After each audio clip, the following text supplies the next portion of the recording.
Hey everyone, welcome to Locked On Lakers for Tuesday. Brian Kamenetsky, Andy Kamenetsky, LeBron doubtful for tonight in Milwaukee. But are the Lakers poised to make some noise on the road trip? That's next. You are Locked On Lakers, your daily Los Angeles Lakers podcast. Part of the Locked On Podcast Network, your team every day.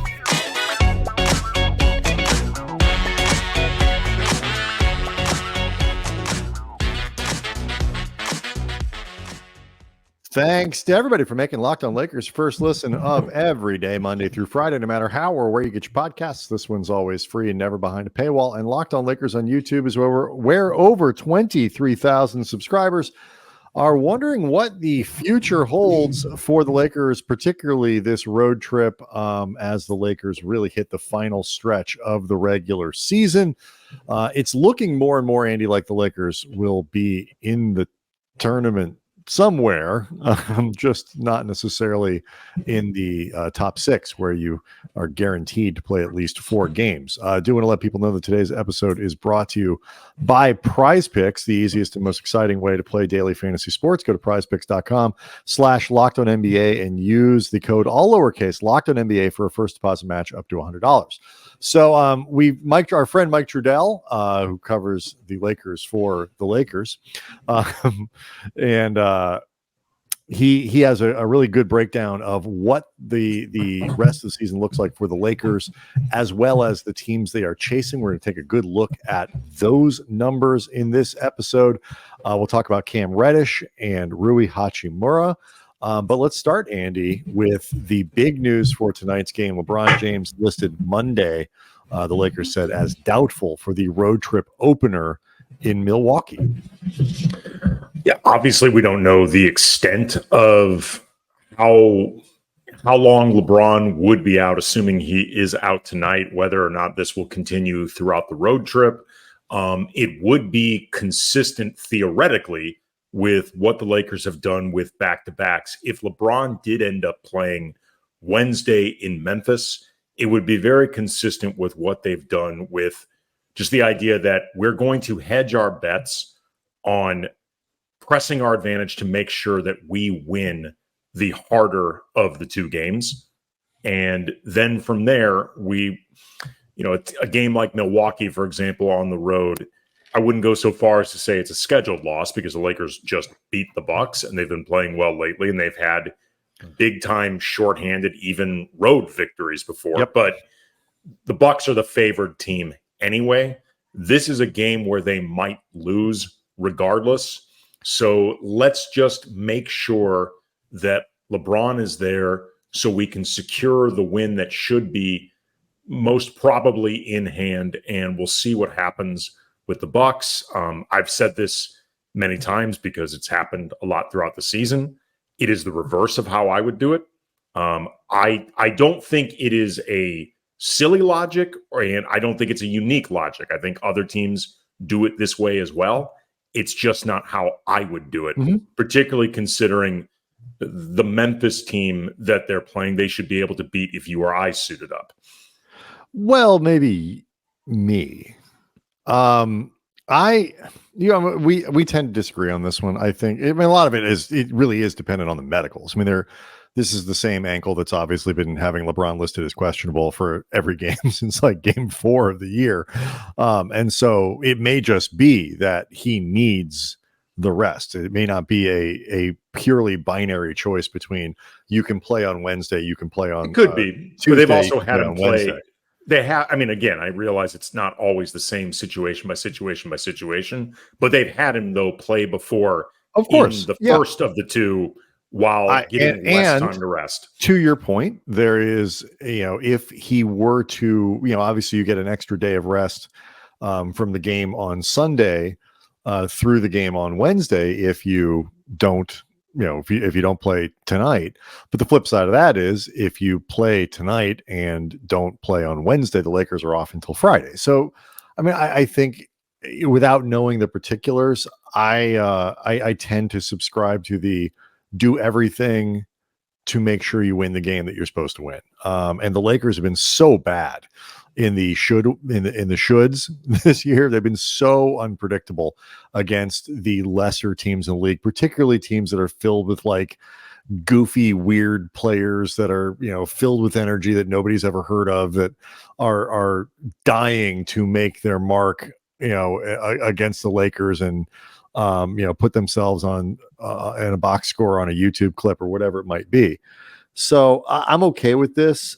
The big question is, I think, whether or not we're talking about a game's worth of maintenance, or if this is something that's going to pop up a couple times during the stretch run. These final, I think we're down to 11 games, correct? 11 games, yes. Yeah. So because that, Andy, makes a huge difference in sort of how this schedule thing breaks down and how many games the Lakers are capable of winning. The rest of this road trip, once you get through Milwaukee, you're talking Memphis, a tough game in Indiana, but then the Nets, Raptors, and Wizards. At worst, the Lakers should finish this road trip at 4-2.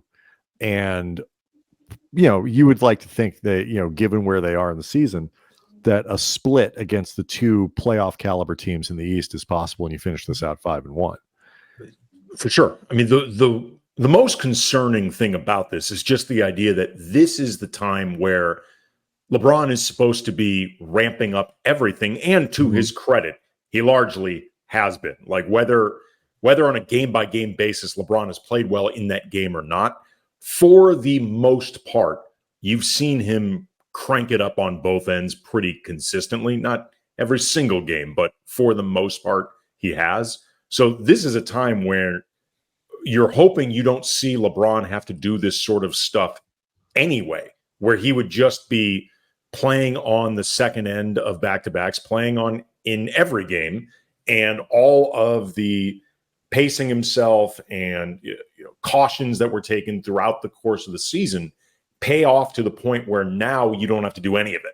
So the idea that this is still in play, it doesn't affect them necessarily the same way in the playoffs, because you start having more gaps in between games. You certainly don't have back-to-backs, but it does potentially signal issues that could flare up with that ankle for the Lakers in the playoffs, assuming they're in the playoffs for however long. So cross that bridge when you get there. It's Sure. a very optimistic framing.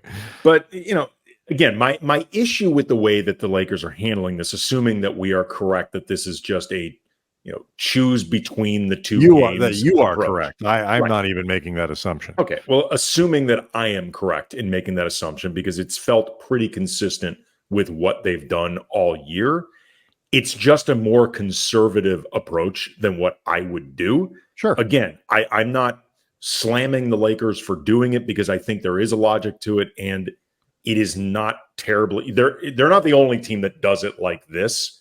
It's just not how I would do it. Sure. One thing to note that is important here is that D'Angelo Russell, who missed the game on Sunday with a non-COVID illness, is apparently feeling better with whatever of the wide variety of germs and viruses that affect people that are not COVID-19. The pantheon of ailments and afflictions that could have befallen D'Angelo Russell.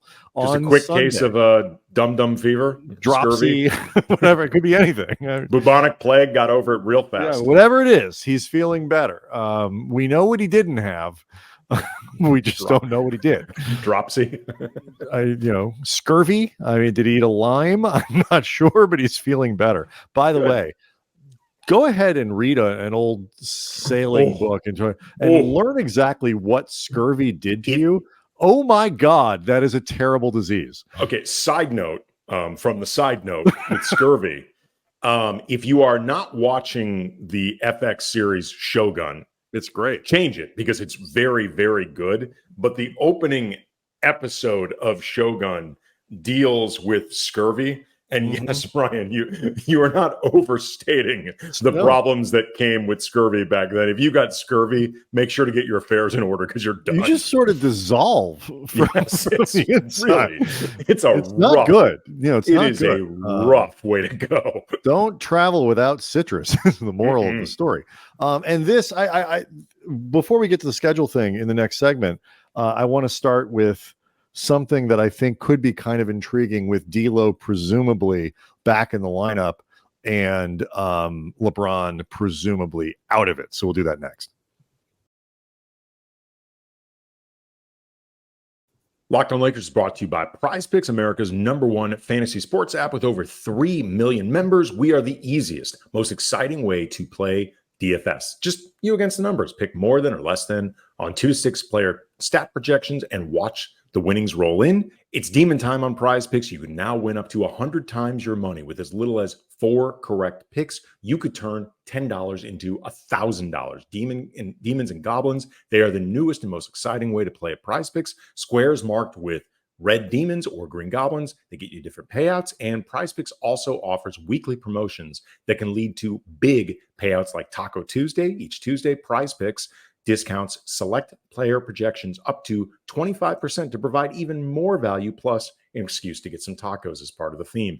Prize Picks also offers Apple Play for quick and easy deposits into your account. This basketball season, go to prizepicks.com/LockedOnNBA and use the code LockedOnNBA for a first deposit match up to $100. Prize Picks, pick more, pick less. It's that easy. More side notes. I looked up during the break what exactly dum-dum fever is. It is a colloquialism for something called visceral leishmaniasis.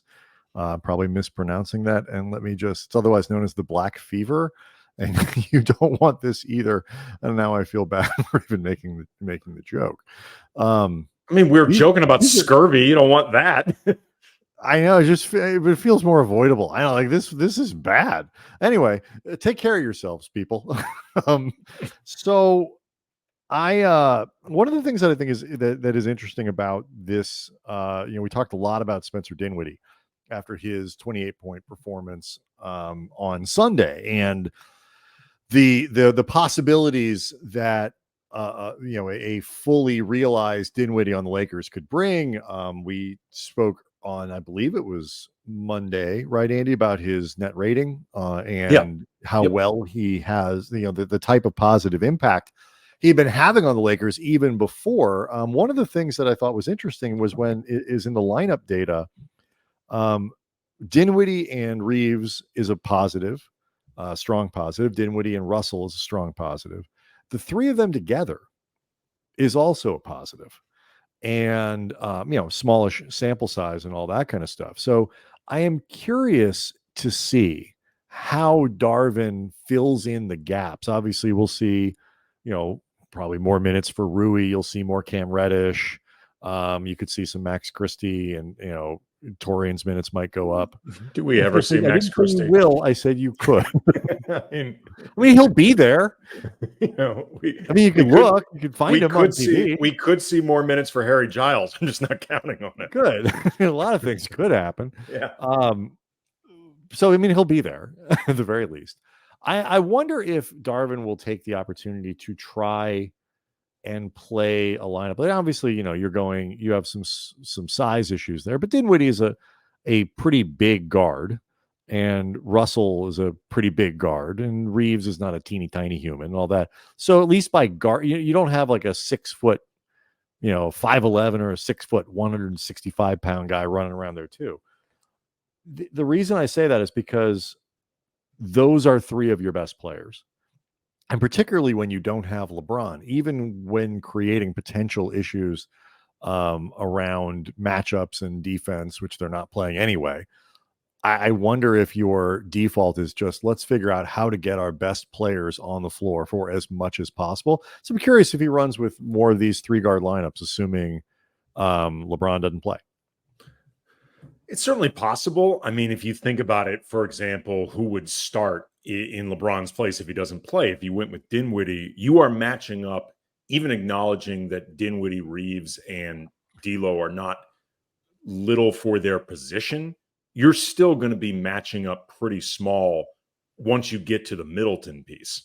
Oh, yeah. I mean? No question. No question. And especially for a team that really likes to err on the side of size and strength and physicality and being able to try to push your opponents around.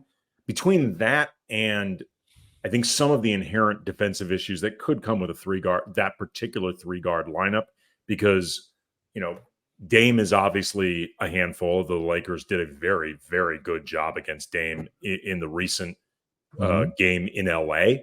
And Beasley is somebody that just requires a lot of tracking because he moves a lot. They're trying to find him open, move him off screens, stuff like that.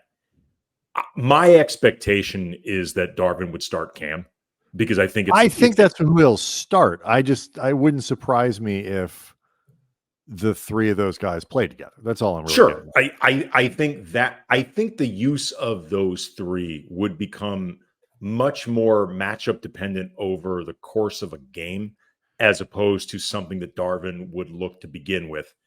Could be wrong, but my prediction would be, if LeBron does not end up playing, Cam gets the start. Yeah, I think that's probably likely. I'm curious to see if we'd see the lineup at all. You did mention, though, it is interesting that they did a good job on Dame last time. I know we were talking before the show, like, for all it's such a strange thing, because the Lakers have been really bad, like legitimately bad defensively over the last I don't know, half season, it seems like. But the sort of the exception to that, and it was true on Sunday against Halliburton, for example, is that they've actually done a pretty good job against opposing like elite level star guards.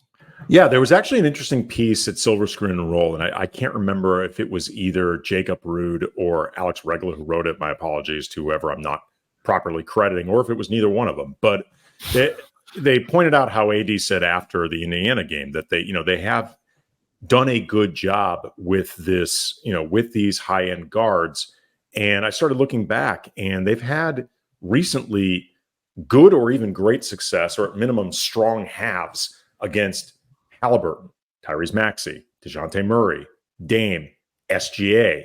One of the games against De'Aaron Fox, the other one he torched him for 44. But one of them, they had a very good first half against De'Aaron Fox.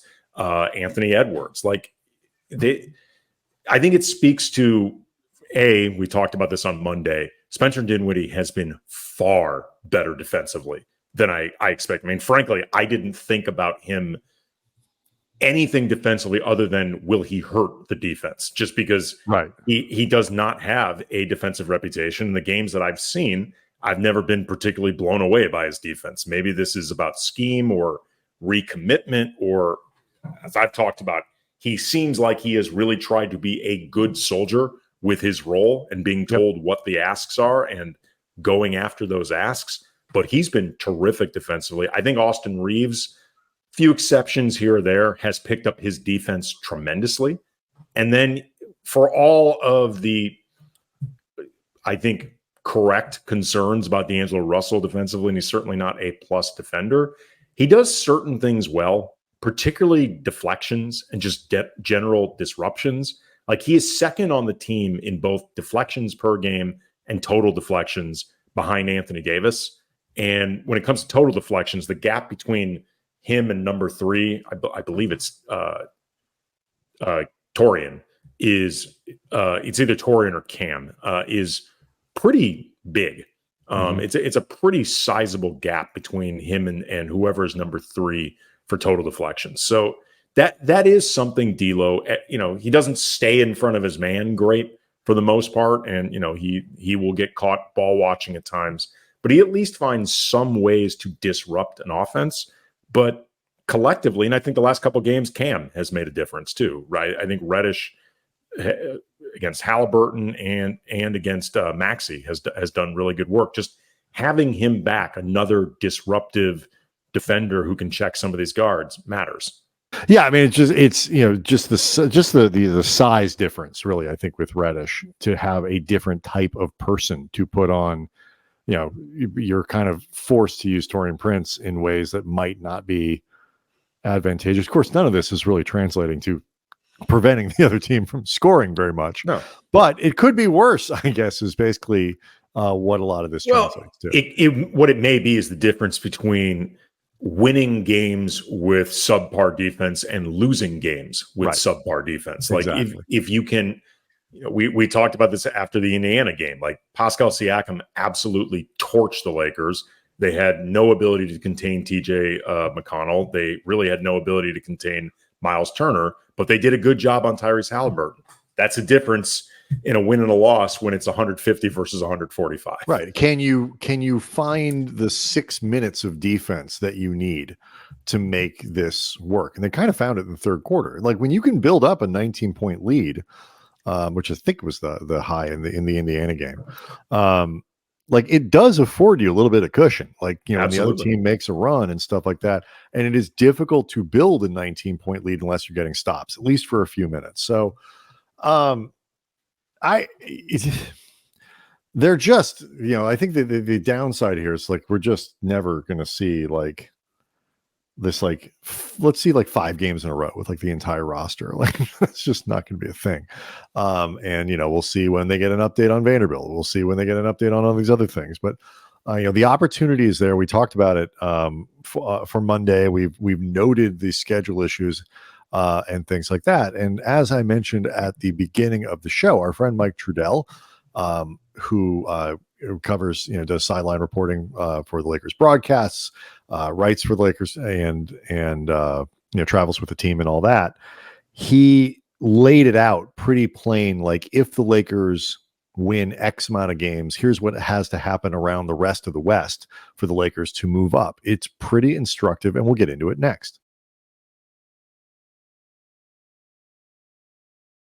Locked On Lakers is brought to you by BetterHelp, and sometimes we all need the opportunity to get feelings, thoughts off our chest. Big or small, certain things can really just start to get to you, and it's important to have that outlet in some way or fashion. Like, for example, we hope Locked On Lakers is a nice escape for our listeners, for our viewers from real life.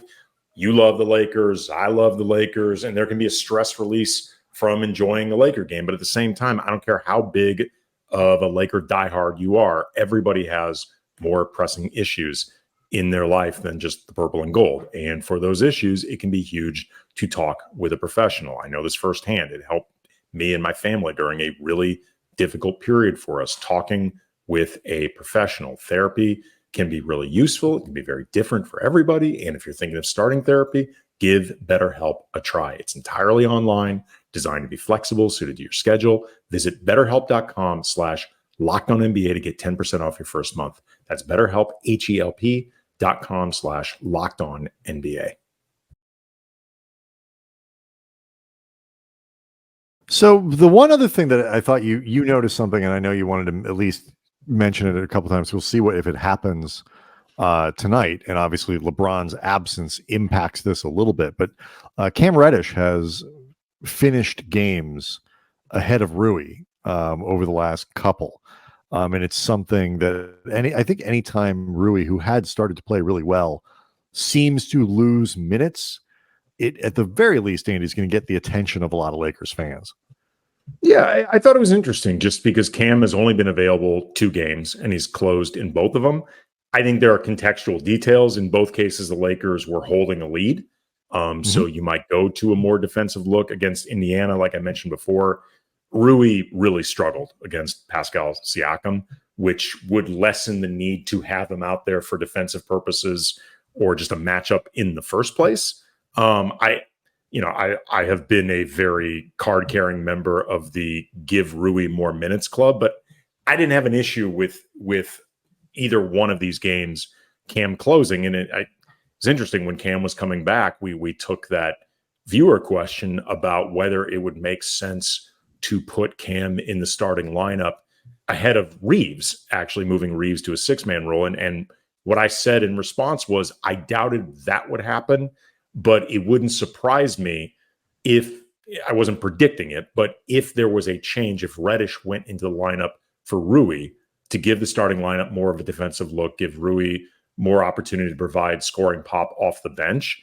It hasn't happened at this point. I don't think it's going to, but it does it reflects what I was saying might be the move, just in the idea that if you're looking for more of a defensive look, you would go towards Reddish. Yeah, I think that's true. And it gets to some of the imperfections of the options that the Lakers have. And that, while it can be matchup dependent, and I don't think it's sometimes for lack of effort. I don't think he dogs it on that side of the ball. Rui does have shortcomings as a defender. And if he's not providing a ton of offense, or let's say you're on pace to score 150 points and don't necessarily need a lot of offense, like that part of the game is going okay, some adjustments are necessary, or at least justifiable. So it was just something that you noticed that I know had stuck out, that was worth giving a couple minutes to. So the Lakers, I mentioned the schedule for this road trip. 4-2 is the bare minimum of what they should do. 5-1 is certainly out there if you split the two hardest games of this roadie. The Lakers have been good against good teams, so that's I'm more worried about the lousy teams, to be perfectly honest with you. Mike Trudell had a good breakdown of what it could mean for the Lakers over their last 11 games to try to pass the teams in front of them. Let's start with the Lakers going 9-2, Andy. If the Suns are 6-5, Dallas goes 6-6, and Sacramento goes 6-6. That's what the Lakers would need to pass one of the three teams ahead of them. If the Lakers go 8-3, 5-6 from Phoenix. Phoenix can go 5-6. Dallas can go 5-7. Sacramento can go 5-7. The Lakers are 7-4. Phoenix can go 4-7. Dallas 4-8. Sacramento 4-8.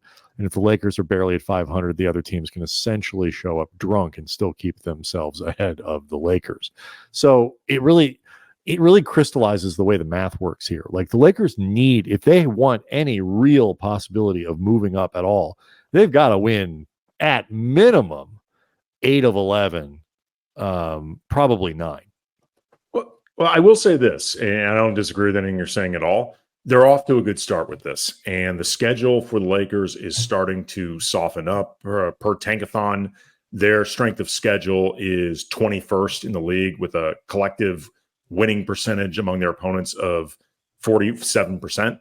And I had noted right before the home game against Atlanta, it was coming off the Golden State loss where AD had to exit because of the corneal abrasion, that the Lakers were entering the softest part of the remaining schedule. And between the home game in Atlanta that was coming up and then the last of the road games coming up in Washington, they needed to go at least 7-2. I thought, to maintain any hope of moving up, or at the very least not falling to 10. So far, so good. They're 3-0.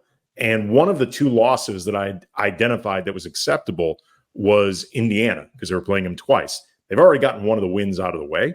So they're now at a point where if, say, they split Indiana and Milwaukee, the only two, I think, acceptably losable games as far as this road trip coming up, they'll finish the thing 8-1. And that would be ahead of my projection / recommendation, and really good work.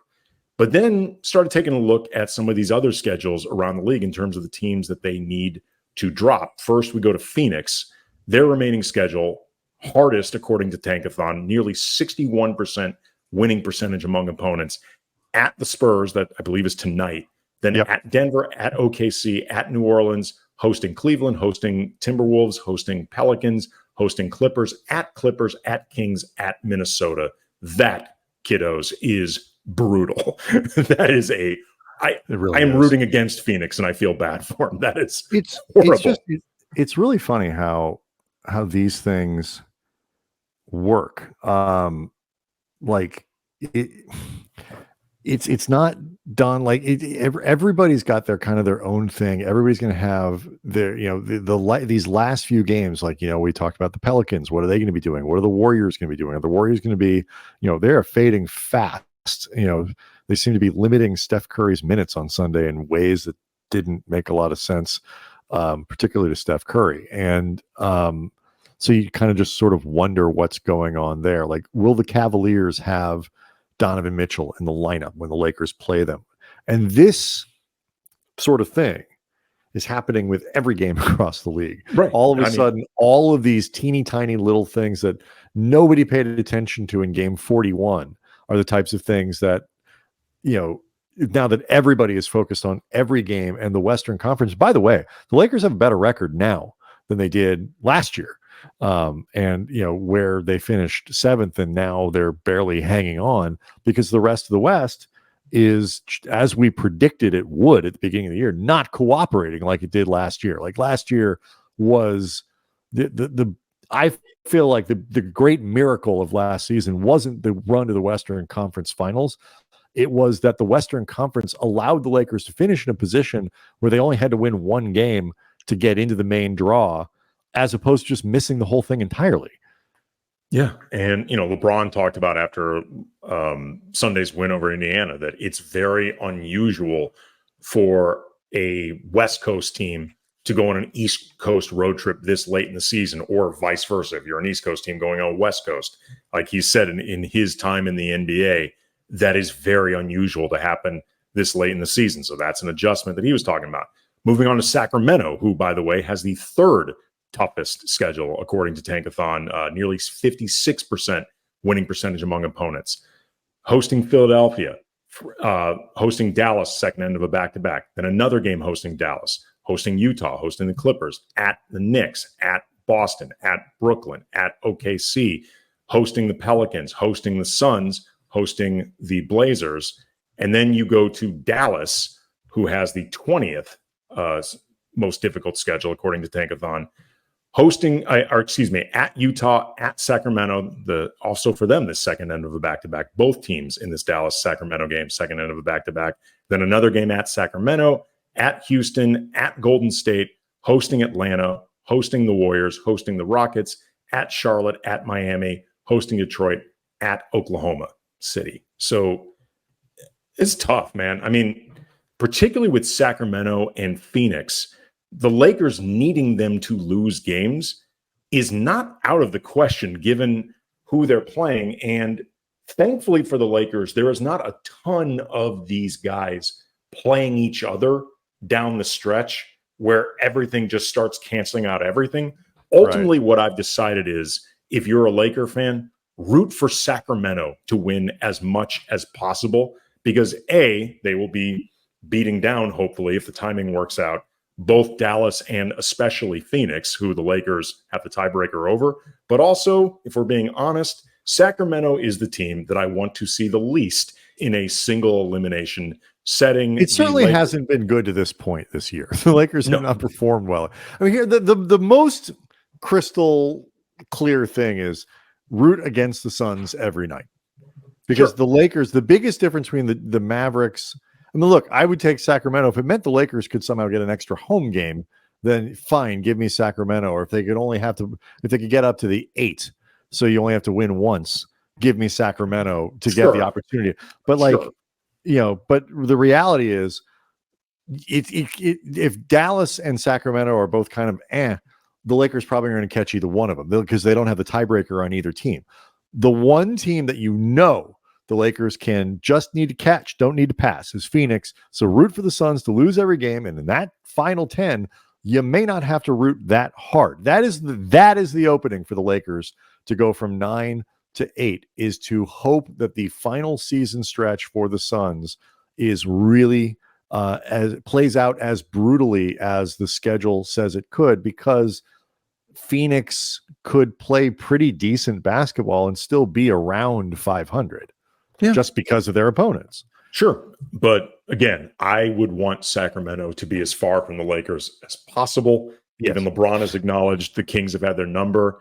Sabonis, the AD matchup, forget just that he's 0-10 head-to-head lifetime against Sabonis. In the AD era, I just looked this up, in the AD era, since Sabonis joined the Kings, the Lakers have beaten the Kings once, and it was in a game that AD didn't play in.